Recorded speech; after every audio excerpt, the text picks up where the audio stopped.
So now that we have familiarized the idea of moles in Avogadro's number, we're going to try a challenging problem.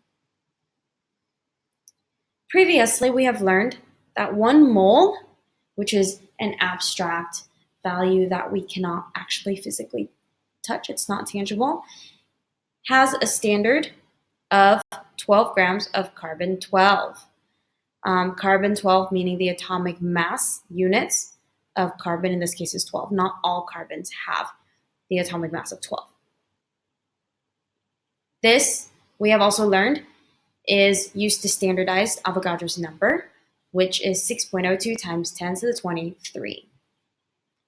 We have seen how mole and Avogadro's number interact and are related.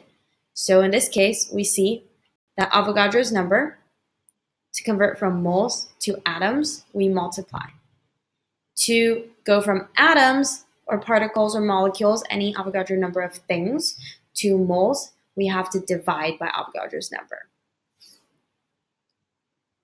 Now give yourself a challenge, give yourself a shot at this. If you were given 3.2 moles of carbon atoms, okay, not glucose atoms or glucose molecules, how many molecules of glucose could be assembled? Glucose is, in simple terms, also known as sugar. It has the chemical formula of C6H12O6. 6 carbons, 12 hydrogens, and 6 oxygens. Pause the video, try to work this out, and then move on to see how this problem is solved. All right, so the first thing we need to understand is the scientific language and what the question is trying to ask. So we're given the moles, and they're asking you for the molecules. So this means that we need to follow 3 steps. First step is identify which way we are going. So what are we going to do with our Avogadro's number? The second thing is the ratio. So we need to figure out what the ratio is. How many carbon atoms do we have inside 1 glucose molecule? We need to figure out this ratio. And then we can apply our conversion. Firstly, we identify that moles, 2 molecules, require multiplying the Avogadro's number. So we multiply by the Avogadro's number. We then see that there are 6 carbon atoms, right, in 1 glucose molecule. But the question is asking you for molecules of glucose. It's not asking you for atoms of carbon. So you need to figure out how many carbon atoms fulfill 1 glucose molecule.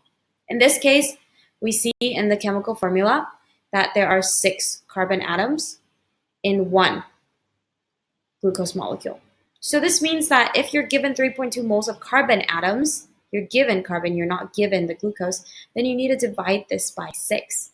So that way, you are finding the number of moles for 1 glucose molecule. So now this is 0.53333 moles of carbon atoms that's in 1 single glucose molecule. And now we have converted the moles of just carbon atoms into the moles of glucose, because our question is asking for molecules of glucose, right? So now we can easily use the conversion of multiplying by Avogadro's number with step 2, and we get 3.2 times 10 to the 23 molecules of glucose.